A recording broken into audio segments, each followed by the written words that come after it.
Hello friends, എല്ലാവർക്കും നമസ്കാരം. നിങ്ങളെവരും കാത്തിരിക്കുന്ന അലീനയുടെ ഇന്നത്തെ വിശേഷത്തിലേക്ക് എല്ലാ കൂട്ടുകാർക്കും സ്വാഗതം. എല്ലാവർക്കും നല്ലൊരു ദിവസം ആശംസിച്ചുകൊണ്ട് തന്നെ നമുക്ക് ഇന്നത്തെ സൂപ്പർ ഹിറ്റ് വിശേഷത്തിലേക്ക് കിടക്കാം അല്ലെ. അപ്പം അതിനു മുമ്പായിട്ടായിരിക്കും നമ്മുടെ ഈ ചാനൽ ആദ്യമായിട്ട് കാണുന്നുണ്ടെങ്കിൽ ഇതുവരെ സബ്സ്ക്രൈബ് ഒന്നും ചെയ്ത് വെച്ചിട്ടില്ലെങ്കിൽ തീർച്ചയായിട്ടും ഒന്ന് സബ്സ്ക്രൈബ് ചെയ്ത് വെച്ചോളൂ. അതുകൊണ്ടൊപ്പം മാക്സിമം എല്ലാവരും നമ്മുടെ വീഡിയോ ഇഷ്ടപ്പെടുന്നുണ്ടെങ്കിൽ ഒരു ലൈക്കും കൂടി അടിച്ചിട്ട് പോകാൻ മറക്കരുത്. അപ്പം നേരെ വിശേഷത്തിലേക്ക് തന്നെ കിടക്കുകയാണ്. ഇങ്ങനെ തുടങ്ങുമ്പോൾ തന്നെ കാണിക്കുന്നത് നമ്മുടെ അലീനയെ ചോദ്യം ചെയ്യാണ് കേട്ടോ. കള്ളം പറയരുത്, നീ ആരെയെങ്കിലും റേപ്പ് ചെയ്തിട്ടുണ്ടോ എന്ന് ചോദിച്ചു. അലീന പറഞ്ഞു, ഇല്ല, ഞാൻ ആരെയും റേപ്പ് ചെയ്തിട്ടില്ല. ഓഹോ, എന്നിട്ട് അവന്മാര് സമ്മതിച്ചല്ലോ നിന്നെ റേപ്പ് ചെയ്യാൻ അവന്മാര് ശ്രമിച്ചെന്ന്. നീ എന്തിനാടി വെറുതെ നുണ പറയുന്നത്? നീ ആരെ രക്ഷിക്കാനാ നോക്കുന്നത്? നിനക്ക് ജ്യൂസില് മയക്കുമരുന്ന് ചേർത്ത് തന്ന് കുടിപ്പിച്ച് രണ്ടുപേരും കൂടി റേപ്പ് ചെയ്യാൻ വേണ്ടി ശ്രമിച്ചില്ലേ? സത്യം സത്യം പോലെ പറഞ്ഞേക്കണം, കള്ളം പറയരുത്. അയ്യോ, അത് പിന്നെ സാറേ, ഞാനത് എതിർത്തപ്പോൾ അത് പിന്നെ തീർന്നു, അവിടെ ഒന്നും ഉണ്ടായില്ല. ഓ, എതിർത്തപ്പം തീർന്നോ? അല്ലാതെ വേറൊന്നും ചെയ്തില്ല? നീ നിന്റെ വയറ്റില് കുത്തി കയറ്റി തന്നെത്താനെ ചാകാൻ നോക്കിയപ്പോഴല്ലേടി അവന്മാരിട്ടിട്ട് പോയത്? അതല്ലേടി സംഭവിച്ചത്? അല്ലാതെ ഒരിക്കലും അവന്മാര് പുണ്യാളന്മാരല്ലല്ലോ. അല്ല, ഞാൻ ചാകാൻ ശ്രമിച്ചതൊന്നുമല്ല, തടയാൻ വേണ്ടി ശ്രമിച്ചതാ. അപ്പം അവര് നിനക്ക് മയക്കുമരുന്ന് തന്നോ ഇല്ലയോ അത് പറ. മയക്കുമരുന്ന് തന്നോ എന്ന് ചോദിച്ചാല് തന്നു സാറേ, അത് ഞാൻ സമ്മതിക്കാം. അല്ല, എന്നിട്ട് നിന്നെ അത് നിർബന്ധിച്ച് കഴിപ്പിക്കുകയാണ് ചെയ്തത്? നിർബന്ധിച്ച് കഴിപ്പിച്ചു, അങ്ങനെ തന്നെയാ സാറേ ഉണ്ടായത്. ഓ, അപ്പൊ ഇതെല്ലാം ഉണ്ടായി അല്ലേ? എന്നിട്ട് അവര് ബലാത്സംഗം ചെയ്യാൻ വേണ്ടി നിന്നെ ശ്രമിച്ചു അല്ലേ? ആ, ശ്രമിച്ചു സാറേ, അങ്ങനെ അങ്ങനെ ഉണ്ടായി. ഓ, അപ്പൊ സത്യം പറയാൻ നിനക്കറിയാം. താൻ കുത്തി പരിക്കേൽപ്പിച്ച് നീ രക്ഷപ്പെട്ടു. നീ അവിടെ മിടുക്കിയായി. അയലത്തെ ഡോക്ടർ ആംബുലൻസ് വിളിച്ചുകൊണ്ട് വന്നിട്ട് നിന്നെ ഹോസ്പിറ്റലിൽ കൊണ്ട് എത്തിച്ചു. അതുകൊണ്ട് നീ രക്ഷപ്പെട്ടു. ഇല്ലായിരുന്നെങ്കിൽ ചിലപ്പോ നിന്റെ ജീവൻ വരെ നിനക്ക് നഷ്ടമായേനെ. അന്ന് പോലീസ് മൊഴിയെടുക്കാൻ വന്നപ്പോ നീ എന്താ പറഞ്ഞത്? നീ തന്നെത്താനെ എന്തോ കത്രിക എങ്ങാണ്ട് വയറ്റില് കൊണ്ടു കയറിയതാണെന്നോ? എന്നെ തോർത്ത് കട്ട് ചെയ്തപ്പോ കൊണ്ടു കയറിയതാണെന്നോ? നിന്റെ വായിൽ നാക്കില്ലേടി അലീനെ? നീ പറ. അത് പിന്നെ സാറേ, അത് ഞാൻ കസേരയിൽ നിന്ന് വീണപ്പം കയ്യിലിരുന്ന കത്രിക ആപത്തിൽ കൊണ്ടതാണെന്നാ ഞാൻ പറഞ്ഞത്. ഓ, അപ്പൊ നീ പോലീസുകാരെ പറ്റിച്ചു. കള്ളമൊഴി എന്തിനാ നീ കൊടുത്തത്? ആ സമയത്ത് നീ എന്തിനീ കള്ളത്തരം പറഞ്ഞു? അതും കൂടെ നീ വ്യക്തമാക്കണം. അത് പിന്നെ കോളേജിൽ പഠിക്കുന്ന രണ്ട് ചെറുപ്പക്കാരുടെ ജീവിതം ജയിലിൽ കയറ്റി നശിപ്പിക്കണ്ടല്ലോ എന്ന് വിചാരിച്ചിട്ടാ സാറേ. ഓ, ആ മനസ്കഥ, ഔദാര്യം, പശ്ചാത്താപം, ചോറ് തരുന്ന മുതലാളിയോടുള്ള കൂറ്. ഓ, ഇതിലേതാടി നിനക്കുള്ളത്? പറ, ഇതിലേതാ? അത് പിന്നെ സാറേ, ഞാൻ പറഞ്ഞല്ലോ, രണ്ട് ചെറുപ്പക്കാരുടെ ജീവിതം ഞാൻ കാരണം നശിച്ചു പോകണ്ടല്ലോ എന്ന് വിചാരിച്ചത് വളരെ തെറ്റാണോ? ഓ, നീയാണോ കാരണം? നീ കാരണമാണോടി? നീ കാരണമാണോ അവന്മാരുടെ ജീവിതം ഇപ്പൊ നശിച്ചു പോയത്? അല്ലല്ലോ, സൂക്കേട്, ഒന്നാം തരം നല്ല സൂക്കേട്. നീ എന്ന് പോലീസിന്റെ അടുത്ത് കള്ളം പറഞ്ഞ് അവന്മാരെ രക്ഷിച്ചു. എന്നിട്ട് അവന്മാര് രക്ഷപ്പെട്ടോടി പുല്ലേ പറയടി. അവന്മാരിപ്പം ദേ അവിടെ ലോക്കപ്പിൽ കിടക്കുന്നത് വേറൊരു പെൺകുട്ടിയുടെ ജീവിതവും ജീവനും ഒക്കെ നശിപ്പിച്ചിട്ടാ. ഇനി അവന്മാര് രക്ഷപ്പെടുന്ന നിനക്ക് തോന്നുന്നുണ്ടോടി? ഒരിക്കലും അവന്മാര് രക്ഷപ്പെടില്ല. ഇടിച്ചു നശിപ്പിച്ചിട്ടിരിക്കുക. ഇനിയും കൊടുക്കും കൊടുക്കും കൊടുക്കും. നാട്ടുകാരുടെ കയ്യിലേക്ക് ഇട്ടുകൊടുത്താലേ അവര് പിച്ചിക്കിറി പീസ് പീസാക്കി കുക്കറെ വെച്ച് വേവിച്ചു തരും. അങ്ങനെയാ ഇപ്പൊ പല സംഭവം നടക്കുന്നത്. പോലീസിന്റെ ഇടി അവന്മാർക്ക് തീർന്നിട്ടില്ല. ഏതായാലും ഇനി കിടക്കുന്നുണ്ട്. ഇനി കോടതിയിൽ ഹാജരാക്കി റിമാൻഡ് ചെയ്യുമ്പം സബ് ജയിലിൽ നിന്നും കിട്ടാനിരിക്കുക. പിന്നെ അങ്ങ് സെൻട്രൽ ജയിലിൽ കൊണ്ടിടും. അവിടെ നിന്നും കിട്ടും. ശിക്ഷ കിട്ടുമ്പോഴുണ്ടല്ലോ അവന്മാരില്ലായിരിക്കും. അതുപോലെ അവന്മാര് തീരും. ഏതായാലും അവന്മാര് രക്ഷപ്പെടാൻ പോകുന്നില്ല. ഇനിയിപ്പൊ സുഖമായിട്ട് വലിയ ജോലിയൊന്നും ചെയ്യാതെ തിന്നും കുടിച്ചും ഒക്കെ ജീവിക്കാം ജയിലില്. അല്ല, നിന്നെ കൊണ്ട് പറ്റൂടി അവന്മാരെ രക്ഷിക്കാനായിട്ട്? നീ അവന്മാരെ രക്ഷിക്കുവോ? ഇല്ല സാറേ, തെറ്റ് ചെയ്തിട്ട് അല്ലേ അവന്മാർക്ക് ശിക്ഷ കിട്ടുന്നത്? അവന്മാര് ഈ ശിക്ഷയ്ക്ക് അർഹനാണ്. ഓ, എന്നിട്ട് നീ അന്ന് എന്തിനാ അവന്മാരെ രക്ഷിക്കാൻ ശ്രമിച്ചത്? അതിന്റെ ആവശ്യം നിനക്കുണ്ടായിരുന്നോ? അത് പിന്നെ സാറേ, അന്ന് തെറ്റ് ചെയ്യാൻ അവന്മാര് ശ്രമിച്ചു. പക്ഷെ ഞാൻ അതിന് സമ്മതിച്ചില്ലല്ലോ. ഓ, സമ്മതിച്ചില്ല.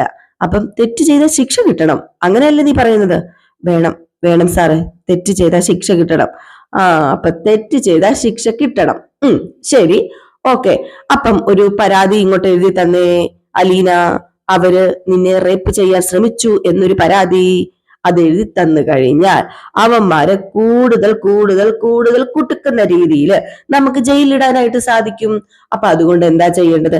നിർബന്ധിച്ച് മയക്കുമരുന്ന് കഴിപ്പിച്ച് എന്നെ ബലാത്കാരം ചെയ്യാൻ ശ്രമിച്ചവരാണ് ഇവർ രണ്ടുപേര്. അതായത് ഹരിയും, കൊല്ലപ്പള്ളി കൈതക്കലിലെ ഹരിയും നെടുമ്പൂരക്കലിലെ ബാലചന്ദ്രന്റെ മകനായ രോഹിത്തും.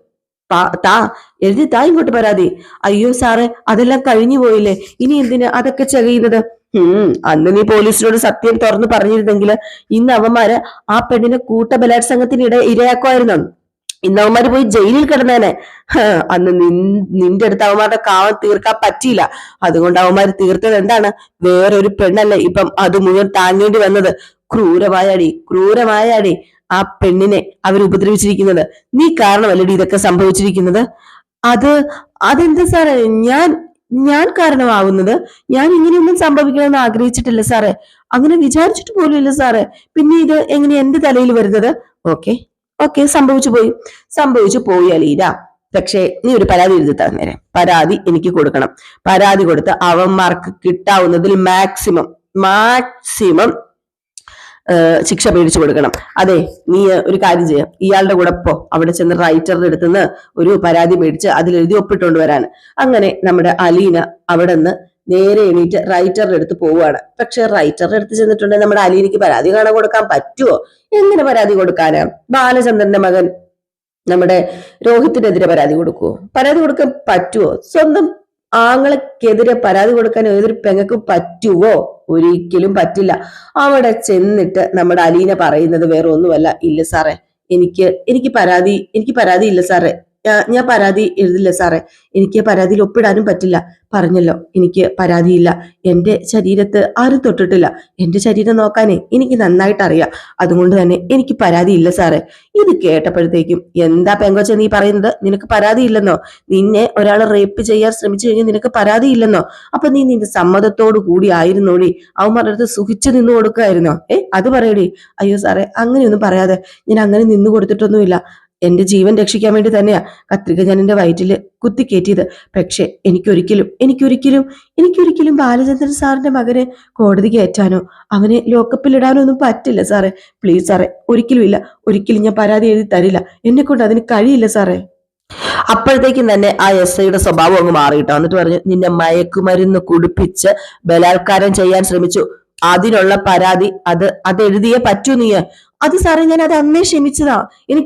ഞാൻ പറഞ്ഞല്ലോ, എന്നെ കൊണ്ട് പറ്റില്ല. ഓഹോ, ക്ഷമിക്കാൻ നീ ആരാടി? നീ ആരാ? അന്ന് പോലീസിനോട് പച്ച കള്ളം പറഞ്ഞു ഫലിപ്പിച്ചിട്ട് ഇപ്പൊ നീ മറ്റിടത്തെ വർത്താനം പറഞ്ഞോട് പോലീസ് സ്റ്റേഷനിൽ ഇരിക്കുന്നോടി. നാറിപ്പെണ്ണെ, എഴുതടി, മര്യാദയ്ക്ക് എഴുതാനാ പറഞ്ഞത്. അത് പിന്നെ സാറേ, ഞാൻ പറഞ്ഞല്ലോ, എനിക്ക് പരാതി എഴുതാൻ പറ്റില്ല എന്ന് പറഞ്ഞിട്ട് കൈ കെട്ടി നമ്മുടെ അലീനി അങ്ങ് നിന്ന് കേട്ടോ. ഇത് കണ്ടിട്ടാണെങ്കിൽ ആ എസ് ഐക്ക് ഭയങ്കരമായിട്ടും ദേഷ്യം വരെ. എസ് ഐനെ അറിയാലോ, നമ്മുടെ അലീനയെ വീട്ടിൽ പോയി വിളിച്ചോണ്ട് വന്ന ആ പുള്ളിക്കാരനാണ് കേട്ടോ എസ് ഐ. ആ പുള്ളിക്കാരൻ ഇച്ചിരി റഫായിട്ട് തന്നെയാണ് സംസാരിക്കുന്നത്, റഫായിട്ടാണ് പെരുമാറുന്നത്. അപ്പോഴത്തേക്കും നമ്മുടെ അലീന പറയുന്നുണ്ട്, എന്നെ കൊണ്ട് എഴുതിക്കാൻ നോക്കണ്ട സാറേന്ന്. അപ്പോഴത്തേക്കും ഈ എസ് ഐ പറഞ്ഞു, അല്ല, അപ്പൊ നീയും കൂടെ ചേർന്നുകൊണ്ടാണല്ലേ ആ പെണ്ണിനെ റേപ്പ് ചെയ്യാനുള്ള ഗൂഢാലോചന നടത്തിയത്, ഒത്താശ ചെയ്തു കൊടുത്തത്. 5ാം പ്രതിയായിട്ട് നിന്റെ പേരും കൂടെ ചേർക്കാൻ പോവാ. അത് പിന്നെ സാറേ 1ാം പ്രതിയായിട്ട് ചേർത്തോ, അത് ഞാൻ നോക്കിക്കോളാം. നിന്നെ അറസ്റ്റ് ചെയ്ത് ലോക്കപ്പിലേക്ക് കയറ്റും, അത്ര തന്നെ. പിന്നെ നിന്നെ രക്ഷിക്കാൻ ആരും വരില്ല. നീ വേറൊരു വേലക്കാരി പെണ്ണല്ലേടി. സാറിന് ചെയ്യാൻ പറ്റുന്നതൊക്കെ ചെയ്യ് സാറേ.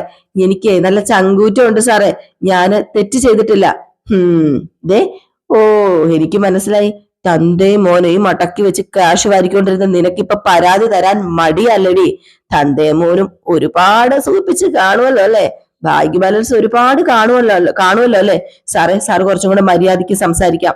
ഇത് വീട്ടിലെ അമ്മയോടും പെങ്ങളോടും ഒക്കെ സംസാരിക്കുന്ന പോലെ എന്റെ അടുത്ത് സംസാരിക്കാൻ നിന്ന് കഴിഞ്ഞാലേ ശരിയാവില്ല സാറേ. എന്നോട് അങ്ങനെ സംസാരിക്കരുത്.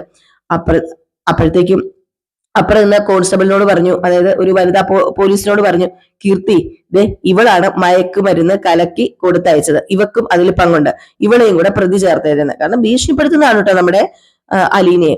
അപ്പോഴത്തേക്കും ആ വനിതാ പോലീസുകാരി വന്ന് ചോദിച്ചു, അല്ല, എന്താ കൊച്ചാ നിനക്ക് പ്രശ്നം? എനിക്കല്ലല്ലോ സാറേ പ്രശ്നം, നിങ്ങൾക്കല്ലേ പ്രശ്നം.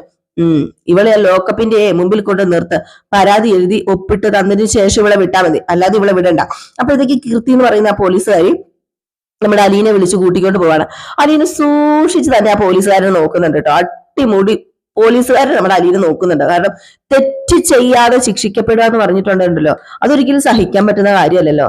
അപ്പം ഏതായാലും നമ്മുടെ അലീനയ്ക്ക് കുറച്ച് വിശ്വാസമുണ്ട്, തെറ്റ് ചെയ്തിട്ടില്ല, അലീന ശിക്ഷിക്കപ്പെടത്തില്ല എന്ന്.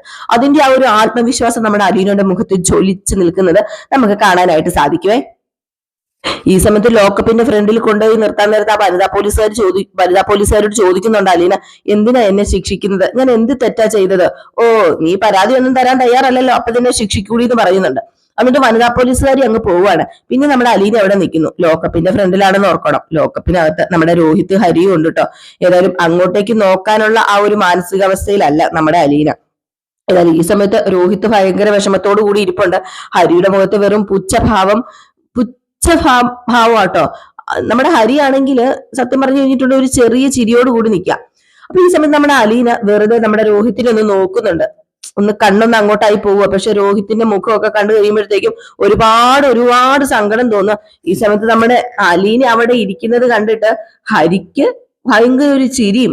എന്താണ്ട് നമ്മുടെ അലീനയെ പോലീസ് പിടിച്ചോണ്ട് വന്നിരിക്കുകയാണല്ലോ, എടി നിന്നെ കിട്ടൂടി പണി എന്നുള്ള രീതിയിലാണ് നമ്മുടെ ഹരി അവിടെ നിന്ന് ചിരിക്കുന്നത്. അലീന അവിടെ തന്നെ ഇരിക്കുകയാണ് കേട്ടോ. പോലീസ് സ്റ്റേഷന്റെ ആ സൈഡിൽ തന്നെ ഇരിക്കുകയാണ്. വീണ്ടും നമ്മുടെ രോഹിത്തിനെ നോക്കുന്നുണ്ട്. രോഹിത് അലീനെ ഒന്ന് ചെറിയ രീതിയിൽ നോക്കിയിട്ട് മുഖം പെട്ടെന്ന് തിരിക്കുന്നുണ്ട്. ഇപ്പൊ ചിന്തിക്കുന്നുണ്ടായിരിക്കും അല്ലെ, അലീനയൊക്കെ പറഞ്ഞിരുന്ന അനുസരിച്ചിരുന്നുവെങ്കിൽ ഈ ലോക്കപ്പില് ഈ ഒരു അവസ്ഥയിൽ കയറി കിടക്കട്ടെ വരില്ല എന്ന്. അന്ന് ഇറങ്ങിപ്പോയപ്പോഴും അലീന പറഞ്ഞതാ, മോനെ നീ പോകരുത്, നീ പോകുന്നത് ആപത്തിലേക്കാണ് എന്ന് പറഞ്ഞതാ. അന്ന് അവന്റെ അപ്പം പറഞ്ഞതാ, നീ ലാസ്റ്റ് പോലീസ് സ്റ്റേഷനിൽ കയറി ഇറങ്ങേണ്ടി നടക്കുവിടാ എന്ന് പറഞ്ഞതാ. എന്നിട്ട് എന്തായി ഇപ്പം ഇതാണ് പറയുന്നത്. കുറച്ചൊക്കെ മുതിർന്നവർ പറയുന്നൊക്കെ കേൾക്കണമെന്നേ. ഏതായാലും ഈ സീൻ കഴിഞ്ഞ് പിന്നെ കാണിക്കുന്ന സീൻ എന്ന് പറഞ്ഞിട്ടുണ്ടെങ്കിൽ നമ്മുടെ മാമച്ചനെയും ഗ്രേസിനെയും രേവതി കുട്ടീനെയൊക്കെയാണ്. അപ്പൊ അവരാണെങ്കിൽ നമ്മുടെ കുര്യച്ചന്റെ വീട്ടിൽ പോയി ഭക്ഷണങ്ങളൊക്കെ ഉണ്ടാക്കുകയാണ് കേട്ടോ. അങ്ങനെ നമ്മുടെ കുര്യച്ചായന്റെ ഭാര്യ പറയാ, നിങ്ങള് വരുന്നു എന്ന് അറിഞ്ഞപ്പോ മുതലേ തന്നെ മാർക്കറ്റിൽ പോയി പച്ച മീനും പോത്തും അതും ഇതും ഒക്കെ മേടിച്ചോണ്ട് വന്നു എന്ന് പറഞ്ഞപ്പോഴേക്ക് ഗ്രേസ് പറഞ്ഞു, ഞങ്ങൾക്ക് ഭയങ്കര കൊതിയാന്ന് ഇതൊക്കെ കഴിക്കാന്, പക്ഷേ ഇവള് സമ്മതിക്കത്തില്ല. എന്തു പറ്റി? ഇവള് വെച്ച് തരത്തില്ലേ? എല്ലാം നല്ല രുചിയായിട്ട് വെക്കും, അവിടെ തന്നെ സാപ്പിടും. ചുമ്മാ നോണ പറയില്ലോട്ടോ ആന്റി. ഞാനേ ഒരു റേഷൻ വെച്ചിട്ടുണ്ടെന്നുള്ള ശരിയാ. ബീഫ് ഫ്രൈ 3 പീസ്, ബീഫ് കറി 30 ഗ്രാം, ഫിഷ് കറി 30 ഗ്രാം. ആ ഒരളവിൽ ഞാൻ കൊടുക്കുന്നുണ്ട്. എന്താന്ന് അറിയാമോ? Sugar, cholesterol, BP. ഈ ശരീരത്തിൽ ഇല്ലാത്തതൊന്നും ഇല്ലായിരുന്നു, ഇപ്പൊ എല്ലാം നോർമലാ. ഞാൻ ഈ പിടുത്തം പിടിക്കുന്നത് കൊണ്ടാ. അത് നല്ലതാ ഗ്രേസി. അങ്ങനെ നോക്കാനും കൺട്രോൾ ചെയ്യാനും ഒരാൾ വേണമെന്നേ നമ്മുടെ ലൈഫില്. അപ്പൊ പ്രശ്നമില്ല. ഇപ്പം അവളുടെ കഷ്ടത്തില ഞങ്ങള് രണ്ടുപേരുടെ തല. പറയേണ്ടതൊന്നുമില്ല. അല്ല, ഇവക്ക് വല്ലതും ചെയ്യാൻ അറിയാമോ ഗ്രേസി? എന്ത് ജോലിയും ചെയ്യും. വീട് നല്ലതുപോലെ സൂക്ഷിക്കും. നമ്മളെ മരുന്ന്, മന്ത്രം, ചെക്കപ്പ് എല്ലാം നല്ല രീതിയിൽ കറക്റ്റ് ആയിട്ട് ഇവള് നോക്കും. പക്ഷെ നാക്കേ ഇത്ര ഉണ്ട്. ഇപ്പൊ ഇവിടെ ഞങ്ങളുടെ ജോലിക്കാരി അല്ലാട്ടോ, ഞങ്ങളുടെ മോളാന്ന എല്ലാരോടും ഞങ്ങള് പറയുന്നത്. ഞങ്ങള് കോളേജിൽ ചേർത്തപ്പോഴേ ഇവള് അവിടെ ചെന്ന് പറഞ്ഞത് ഞങ്ങളുടെ മകളാണെന്ന് തന്നെയാ. പിന്നെ ഞങ്ങൾ ഇവളെ പഠിപ്പിക്കുകയല്ലേ. അതൊക്കെ വലിയ പുണ്യ ഗ്രേസമ്മേ, വലിയ പുണ്യമാ. ഇവക്ക് ആരുമില്ലല്ലോ, അപ്പൊ നിങ്ങള് ഇവളെ ഏറ്റെടുത്തത് വലിയ പുണ്യം കിട്ടും നിങ്ങൾക്ക് എന്നൊക്കെ പറയാൻ കേട്ടോ.